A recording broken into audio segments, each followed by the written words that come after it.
Saisine, une plainte n'est pas à exclure contre le maire de Dakar. Ils ont encore bloqué la VDN. Les étudiants orientés dans les instituts privés réclament 10 mois d'arriérés de bourse contre l'État du Sénégal. La pose de la première pierre de la cité de l'émergence a vécu cet après-midi un projet d'un coût de 21 milliards de francs CFA confié au groupe marocain Dora.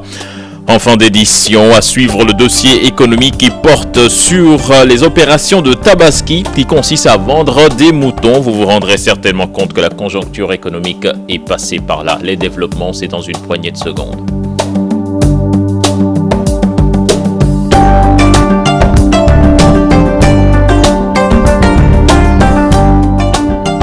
Mesdames, Messieurs, bonsoir. Sarah Cissé, bonsoir. Bonsoir, chère Tidiane. Pour démarrer ce journal, les commerçants du boulevard Centenaire sont très remontés contre les autorités de la ville de Dakar. Ils accusent les volontaires de la mairie d'avoir volé leurs marchandises après saisine. Ils envisagent également de porter plainte contre l'édile de la ville, Khalifa Sall, Fatima Ba et Youssou Baro. Des vitrines de boutiques cassées, des blessés actuellement à l'hôpital, les commerçants du boulevard du Centenaire observent avec amertume les dégâts au lendemain des affrontements avec des volontaires de la ville de Dakar. Nous ne sommes pas des marchands ambulants. Nous avons des boutiques et nous payons des taxes. S'ils ont des problèmes avec les ambulants et autres tabliers, ils n'ont qu'à les régler entre eux. Ils ont blessé une femme et elle est actuellement à l'hôpital principal. Les volontaires de la ville de Dakar sont venus ici hier. Ils ont saisi nos marchandises et blessé plusieurs de mes collègues. L'un d'eux est même à l'hôpital. Ils ont pris mes 6 cartons, une valeur de 400 000 francs. Je suis allé à la mairie ce matin. On me demande 25 000. Sur les lieux, les commerçants mettent en garde le maire de Dakar. Tout cela, c'est de la faute de Khalifa Sall. Et je vous dis que parmi ces volontaires de la ville de Dakar, il y a des voleurs qui saisissent nos marchandises pour après les vendre.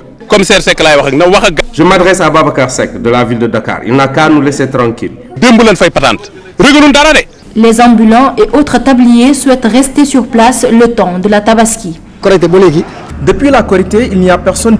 Nous sommes là juste pour l'événement qui dure moins de 15 jours. Après cela, on videra les lieux sans problème. Moi, j'ai une boutique. Une collecte est déjà organisée par les commerçants pour prendre un avocat. Ils veulent être indemnisés.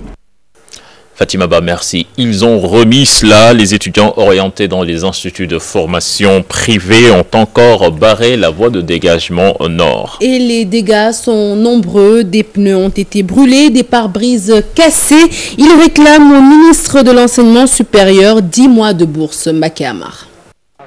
10 mois d'arriérés de bourse, suffisant pour que ces étudiants déversent leur colère sur la voie publique. Pneus brûlés, pare-brises cassés et une circulation paralysée. Voici le décor qui plante la VDN après le passage des étudiants. Nous sommes là pour montrer notre indignation et fustiger avec la dernière énergie les injustices auxquelles nous subissons. En fait, l'État nous a orientés dans les instituts privés et a promis de prendre en charge le volet social et de mettre en place des mesures d'accompagnement, mais au finish, ils n'ont pas honoré leur engagement. Nous revendiquons nos bourses. Ce n'est qu'un avant-goût parce que les autorités nous ont poussé à réagir de cette manière. Ces étudiants exigent le paiement immédiat de leur bourse avant qu'ils ne durcissent le temps. Nous sommes là aujourd'hui tout simplement pour dire à l'opinion nationale comme internationale que le ministre fasse un paiement effectif et immédiat à notre endroit. Nous sommes les seuls étudiants sénégalais et en faire 10 mois de cours sans bourse. Jusqu'à ce qu'on nous paye. Et on donne un ultimatum de 24 heures. Le directeur de l'enseignement supérieur privé avait pourtant promis de décanter la situation. En attendant, les étudiants continuent de tirer à boulet rouge sur Mary Teuw Niane. Cité de l'émergence, à présent, Macky Sall a procédé à la pose de la première pierre cet après-midi. Le projet est érigé sur une superficie de 2,5 hectares et est composé de 17 immeubles et 10 tours pour un montant de 21 milliards de francs CFA. L'élément n'est pas encore en place, certainement nous y reviendrons avant la fin de ce journal. Le khalife général des Mourides, Serigne Sidi Mokhtar Mbacké, a effectué une visite à Massalikul Jinan pour voir l'état d'avancement de la grande mosquée qui va abriter un musée, mais aussi une école coranique. À cette occasion, le chef de chantier a exhorté les talibés à redoubler d'efforts pour l'achèvement de la grande mosquée. C'était en présence de Pape Farening. Le khalife général des Mourides se réjouit de l'état d'avancement des travaux de la grande mosquée mouride de Massalikul Jinan, une occasion pour lui de saluer le dévouement des talibés. Le Khalif remercie les talibés mourides pour leur dévouement concernant les travaux de la grande mosquée. J'ai l'habitude de dire que toute œuvre de Serigne Touba sera récompensée. Les fidèles mourides n'ont jamais demandé de compte. Une grande mosquée moderne à l'image de celle de la ville sainte de Touba, l'architecte Maïssa Touré révèle quelques innovations. La grande mosquée doit avoir du marbre dans tous les compartiments. Elle doit être édifiée à l'image de la grande mosquée de Touba. Le chef de chantier des travaux de la grande mosquée magnifie cette visite. Il exhorte les fidèles à redoubler d'efforts. J'exhorte les disciples mourides à mieux s'armer de ferveur, car travailler pour Serigne Touba n'est jamais assez. Vous savez, les bienfaits de Serigne Touba sont inquantifiables. On peut vérifier cela d'une génération à une autre. Donc il faut toujours travailler pour le Cheikh. Tout le monde se souvient de Mam Cheikh Ibra Fall. Son nom sera gravé dans nos mémoires. Cette grande mosquée va abriter un grand musée et une école coranique, mais aussi une petite mosquée pour les 5 prières. Pape Faraning, merci. Sénégal Airlines réagit par rapport au retard accusé sur certains vols pour la Mecque. La structure va mettre à la disposition des pèlerins les 2 avions prévus pour les pèlerins de la commission, mais également ceux des voyagistes privés. Je vous propose de suivre les précisions du DG de la compagnie. Il est au micro de Nafissatou Silla. On a eu quelques difficultés parce que on avait prévu 2 avions. Et maintenant, il fallait transporter tous les pèlerins avec un seul avion. Indépendant de notre volonté, parce que nous avons tout fait sur le plan réglementaire et sur le plan financier, surtout sur le plan sécuritaire. Nous avons tout fait avec les inspections qui vont avec, dans le but d'avoir ces avions-là normalement et d'avoir toutes les certifications et les autorisations. Dès qu'on a eu les autorisations, l'avion en effet a quitté l'Arabie Saoudite pour venir. Il est arrivé ce matin à 11h38 précisément. Et depuis, maintenant, nous allons revenir à un programme normal, légèrement réajusté, n'est-ce pas, parce qu'on a eu quand même 2 ou 3 jours de perturbation, mais le programme est redimensionné pour être appliqué à nouveau en respectant en effet tous les délais. Et au nom de la compagnie, nous leur devons des excuses. C'est une certitude. Parce que tout simplement, ils ont payé pour un service qu'ils n'ont pas reçu. Et suite à la sortie de certains pèlerins fustigeant leurs conditions d'attente au hangar, l'agence des aéroports du Sénégal apporte sa version des faits, une version qui naturellement contraste avec celle des pèlerins. Issa Raol, des autorités en charge de la gestion ont démenti à la version de ces pèlerins, des pèlerins qui persistent et signent sur le retard, accusés par certains vols. C'est un reportage signé Aïssatou Païfal et Mohamed Dian. Les conditions de commodité décriées par les pèlerins au hangar n'ont pas été du goût de l'ADS. L'absence de toilettes, les mauvaises conditions d'hygiène, l'ADS nie tout en bloc. L'agence des aéroports du Sénégal a mis à disposition, dans le cadre du pèlerinage de 2014, des infrastructures, des installations qui sont adaptées. En ce qui concerne le nettoiement, je pense que vous l'avez constaté de vous-même, il y a un service de nettoiement qui est disponible à l'aéroport H24. Et les pèlerins qui ont été interviewés ont vécu une situation assez difficile.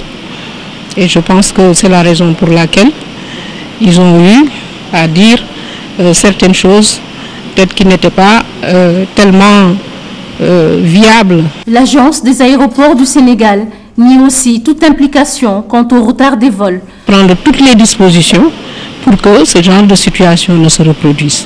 Et par rapport au retard des vols, là, je ne peux me prononcer là-dessus. Ce n'est pas dans les ressorts, les compétences du gestionnaire de l'aéroport. Néanmoins, les pèlerins continuent de tirer sur la commission. Le retard des vols leur cause beaucoup de préjudice.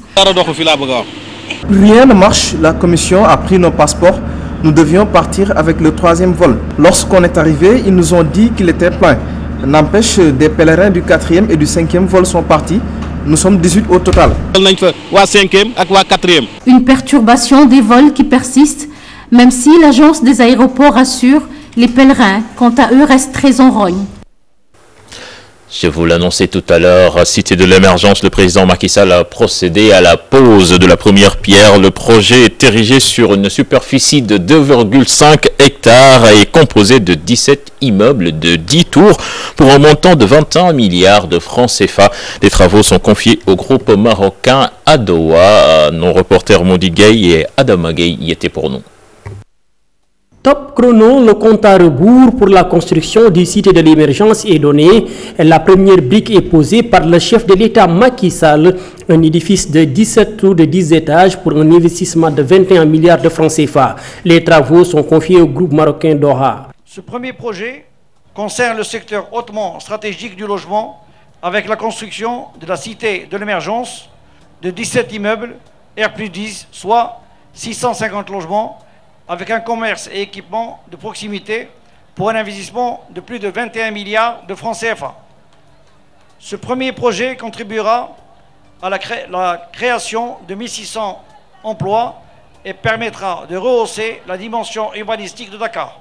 Une coopération sud-sud pour matérialiser le bien-être et la modernité, deux leviers essentiels du plan Sénégal émergent. Ces projets, j'ai tenu à ce qu'ils soient les plus inclusifs possible, car le développement intégré ne peut être l'affaire d'une minorité. Il doit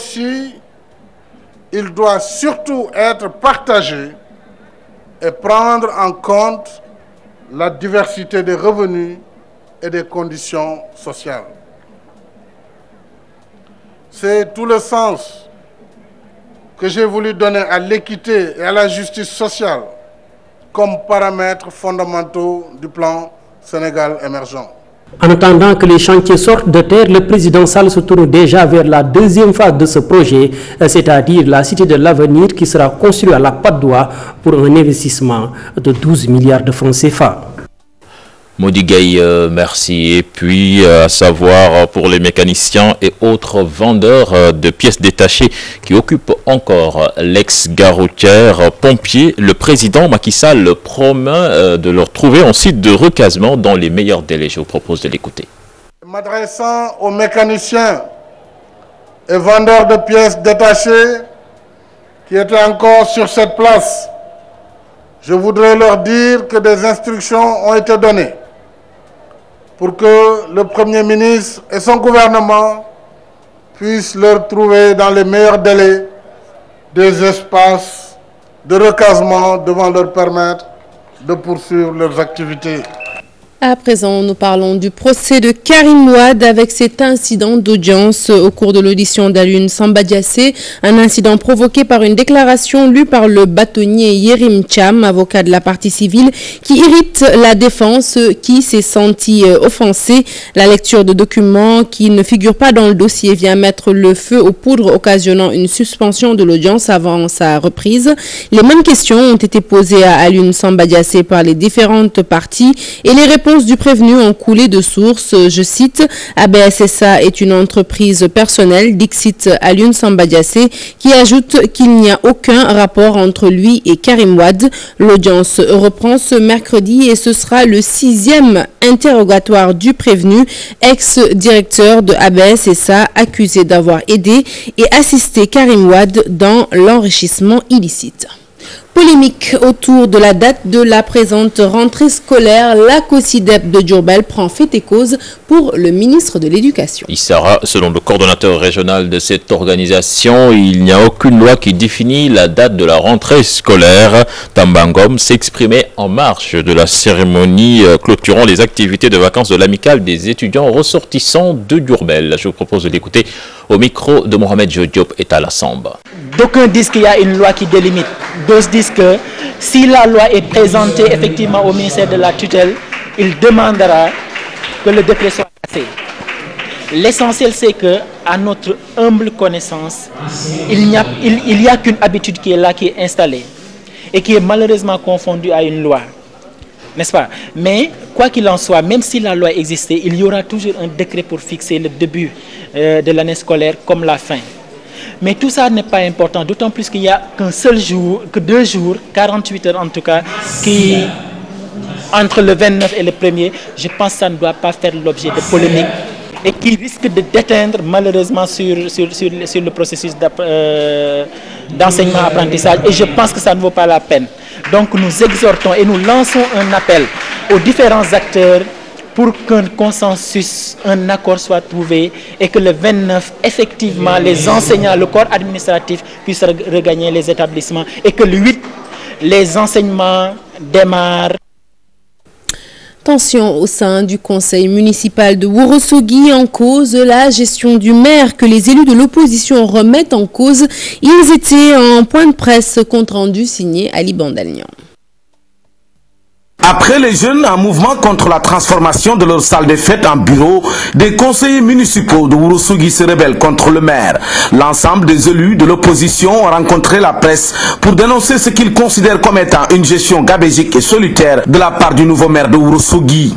Ce que nous dénonçons, c'est le fait de vouloir mettre coûte que coûte, vaille que vaille, son petit frère de même père et de même mère. Parce qu'en matière de gestion financière, le maire étant l'ordonnateur des dépenses, nous pensons qu'il y a problème pour une question de transparence. On ne doit pas mettre son propre frère. Il a eu à sortir un arrêté créant 8 commissions avec des gens qui ne sont même pas des conseillers. C'est quoi ça? Également, dans son bureau, il a pris des décisions en envoyant des sommations aux commerçants, en leur demandant de payer. Des gens qui payent 15 000, on leur demande 20 000. Des gens qui payent 20 000, 25 000. Alors qu'on sait que le recouvrement est du ressort du trésor. Il y a nullement où le trésor a signé. C'est pour que nous demandons à ces commerçants de ne pas payer. Au nom de quoi ils doivent payer? Ça n'engage pas le conseil municipal. Nous ne ménagerons aucun effort et nous utiliserons tous les moyens légaux, je dis bien, mis à notre disposition pour l'amener M. le maire à la raison, s'il veut travailler. S'il ne le fait pas également, nous utiliserons tous les moyens légaux pour le faire partir. Ces conseillers municipaux qui interpellent le préfet du département menacent de généraliser le mouvement de colère et de protestation depuis près de 2 mois. Un mouvement à travers lequel 11 jeunes de Ourossogui purgent en ce moment une peine de 6 mois d'emprisonnement à la maison d'arrêt de correction de Matam.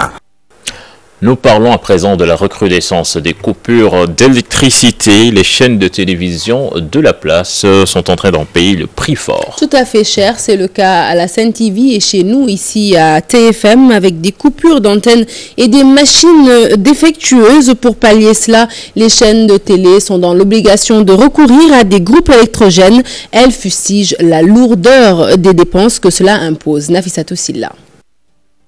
Du matériel endommagé, des interruptions incessantes d'antennes, entre autres désagréments causés par les coupures intempestives d'électricité, ce qui ne ravit guère les stations télé. Ce qui a fait que des coupures de certaines émissions en direct, parce que nous on est à 90% de direct à la TFM. À chaque fois on est obligé de courir pour sécuriser nos émissions.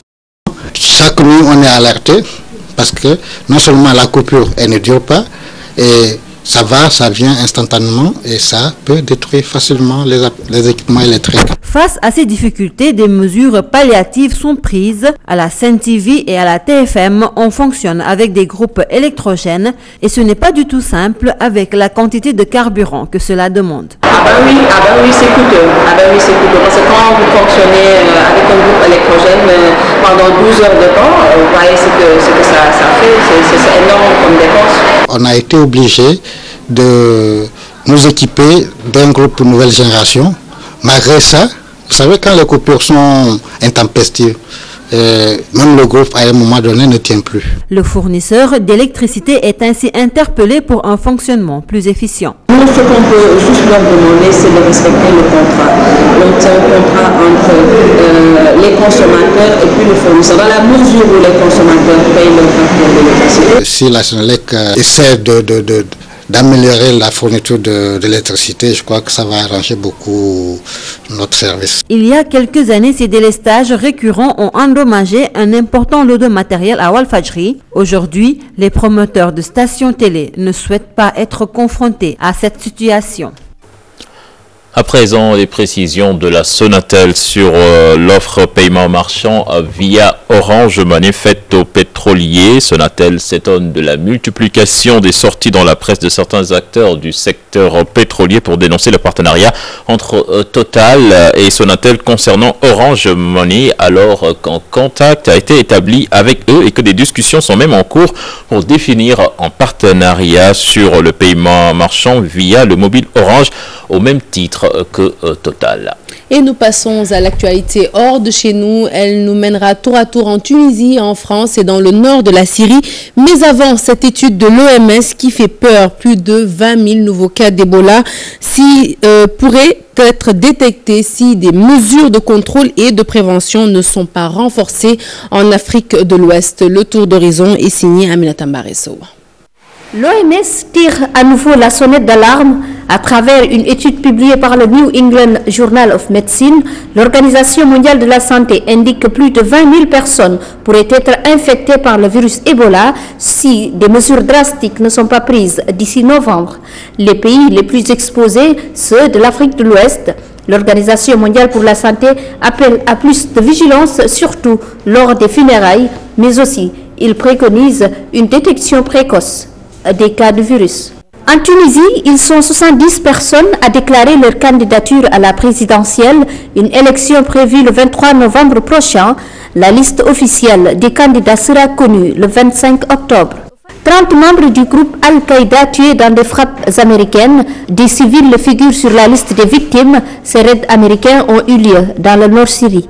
La France, déterminée à faire face au chantage des ravisseurs de l'otage Hervé Gourdel, le Premier ministre français, a indiqué qu'il n'y aura aucune discussion ni négociation avec ses ravisseurs. Pour rappel, Hervé Gourdel est retenu depuis dimanche en Algérie par un groupe islamiste.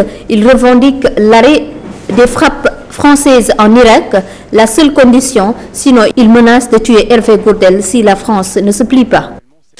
Aminata Mbaresso, merci. À présent, le dossier économie du mardi qui s'intéresse aujourd'hui à un système de vente Sarah dénommé Opération de Tabaski. À l'approche de la fête, nombreux sont ceux qui s'adonnent à cette activité. Mais cette année, les vendeurs de moutons rencontrés disent ne pas s'en sortir pour le moment. La clientèle se fait rare et les moutons, avouent-ils, sont chers. Un reportage signé Fatou Bintou Conté.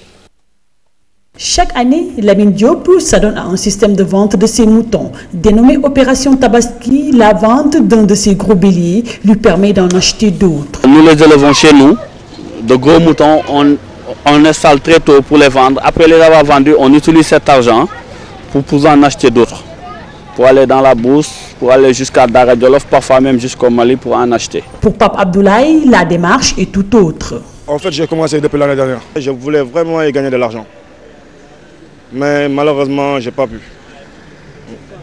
Parce que j'ai perdu énormément plus que ce que j'avais mis. Cette année, l'opération Tabaski commence à rencontrer des difficultés car les moutons sont trop chers à l'intérieur du pays. Auparavant, dans les autres années, ils arrivent que ça marche très bien. Mais cette année, vraiment, c'est dur, c'est très dur. Même jusqu'au Mali, même jusqu'à Bamako, on a pratiquement les mêmes prix qu'ici à Dakar, or que dans les autres années, ce n'était pas pareil. C'est pourquoi les prix entre les deux variétés de moutons diffèrent. Celui élevé dans une maison, explique Lamine, est beaucoup plus cher que le mouton acheté hors de Dakar. Bon, les moutons que nous élevons, les prix varient au minimum entre 200 jusqu'à 600 000. Les moutons que nous achetons dans la bourse, les prix varient entre 125 000 jusqu'à 400 000. Ces éleveurs de moutons avouent que cette année, les moutons sont hors de portée de prix. Cette année, le mouton que nous achetons dans la bourse à 100 000 francs pour les vendre ici à Dakar, cette année, l'achat nous revient à 150 000. Raison pour laquelle nous n'osons pas en acheter beaucoup parce qu'on craint par rapport à la clientèle qui nous trouve trop cher quand même. Pour faire une opération Tabaski, les problèmes ne manquent pas aussi. Du brigade de la police de Dieuppeul nous a envoyé 2 éléments pour la sécurité. Mais je pense que puisque nous sommes là dans la journée, on est là le matin de 9h à 0h jusqu'à 1h du matin. Pour une question de sécurité, on en a besoin pour la nuit. En ce qui concerne les entreprises, ces éleveurs de moutons ne comptent plus travailler avec elles. Recouvrir leurs sous demeure un véritable parcours du combattant.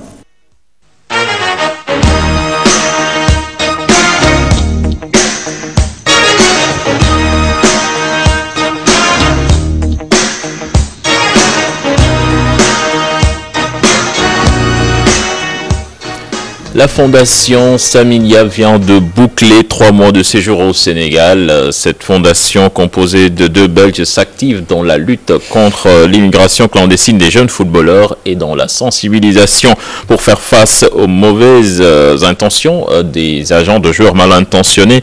Une visite qui suscite déjà une prise de conscience, nous disent nos reporters Abdoulaziz Khan et Mohamed Dian. Le Sénégal a été le point focal de la tournée africaine de la Fondation Samilia. Nicolas et Jonas ont sillonné le pays pendant 3 mois et ont pu toucher leur cible dans la sensibilisation contre l'immigration clandestine des jeunes footballeurs. Au Sénégal, donc un grand nombre d'agents véreux, de faux agents en fait, qui demandent de l'argent à la famille de jeunes joueurs pour les faire partir. Et parfois ils ne partent même pas. Dans d'autres cas, ils sont effectivement dans l'avion en direction de Paris ou de Bruxelles ou dans une voiture en direction du Maghreb. Mais là-bas, ils vivent dans la rue, ils ont beaucoup de difficultés à gagner de l'argent, à se nourrir, et il n'est même plus question de football. Une initiative adoptée par les encadreurs des centres de formation. On est déjà dans ce secteur. Dans notre travail, on accompagne nos jeunes par rapport à tout ce qui peut se passer sur leur parcours, surtout professionnel. Ils ont souvent des projets pour aller à l'international. Mais comme l'international a ses exigences, donc nous, on les conseille, on les guide, on les accompagne. Nous, on part du football pour encadrer les jeunes par rapport à leurs études d'abord. Et ceux qui ont du talent aussi, on a un dispositif pour les accompagner. Les autorités étatiques ont déjà pris conscience du phénomène et prévoient des mesures. Écoutez, nous sommes dans un projet de redéfinition des centres de formation. Nous allons donner des statuts juridiques aux centres de formation, aux écoles de football, et profiliser les encadreurs, les jeunes. Et nous allons insister sur le fait qu'il faut allier sport et études pour ces jeunes-là. Il n'est plus question de laisser des jeunes faire uniquement du sport sans des études à côté. Ces acteurs de la Fondation Samilia espèrent que les encadreurs et jeunes footballeurs sénégalais et africains vont prendre le relais pour continuer la sensibilisation.